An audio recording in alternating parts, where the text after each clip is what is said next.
भगवान बुद्ध अक्सर अपने शिष्यों को शिक्षा प्रदान किया करते थे। एक दिन प्रातःकाल बहुत से भिक्षुक उनका प्रवचन सुनने के लिए बैठे थे। बुद्ध समय पर सभा में पहुंचे, पर आज शिष्य उन्हें देखकर चकित थे, क्योंकि आज पहली बार वे अपने हाथ में कुछ लेकर आए थे। करीब आने पर शिष्यों ने देखा कि उनके हाथ में एक रस्सी थी।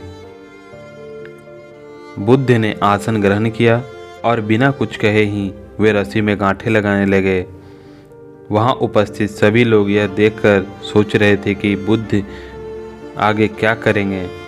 तभी बुद्ध ने सभी से एक प्रश्न किया, मैंने इस रस्सी में 3 गांठें लगा दी है। अब मैं आपसे यह जानना चाहता हूँ कि क्या यह वही रस्सी है जो 3 गांठें लगाने से पूर्व थी। एक शिष्य ने उत्तर दिया, गुरुजी, इसका उत्तर देना थोड़ा कठिन है। यह वास्तव में हमारे देखने के तरीके पर निर्भर है। एक दृष्टिकोण से देखें तो रस्सी वही है, इसमें कोई बदलाव नहीं आया है। दूसरी तरह से देखें तो अब इसमें 3 गांठें लगी हुई है जो पहले नहीं थी, अतः इन्हें बदला हुआ कह सकते हैं। पर यह बात भी ध्यान देने वाली है कि बाहर से देखने से भले ही बदले हुए प्रतीत हो, पर अंदर से तो यह वही है जो पहले थी। इसका बुनियादी स्वरूप अब परिवर्तित है। सत्य है, बुद्ध ने कहा, अब मैं इन गांठों को खोल देता हूँ। यह कहकर बुद्ध रस्सी के दोनों सिरों को एक दूसरे से दूर खींचने लगे। उन्होंने पूछा, तुम्हें क्या लगता है, इस प्रकार इन्हें खींचने से क्या मैं इन गांठों को खोल सकता हूँ? नहीं नहीं, ऐसा करने से तो ये गांठें और भी कस जाएंगे और उन्हें खोलना और मुश्किल हो जाएगा। एक शिष्य ने उत्तर दिया।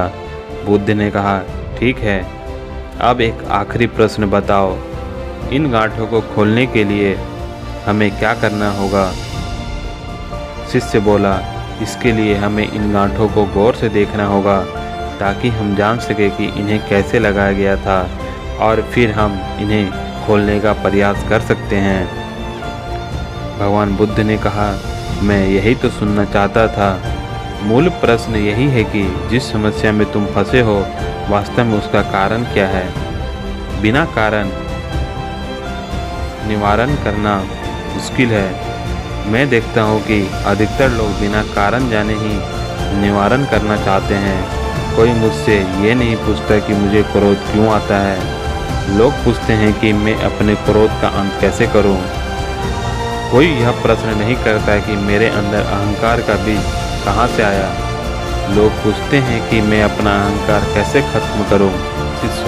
जिस प्रकार रस्सी में गांठें लगा देने पर उसकी बुनियादी स्वरूप नहीं बदलती, उसी प्रकार मनुष्य में भी कुछ विकार आ जाने से उसके अंदर से अच्छाई के बीज खत्म नहीं होते।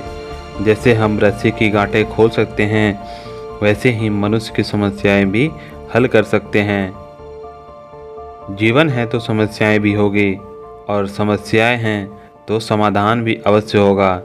आवश्यकता बस इतना है कि हम किसी समस्या के कारण को अच्छी तरह से जानें, निवारण स्वतः ही प्राप्त हो जाएगा।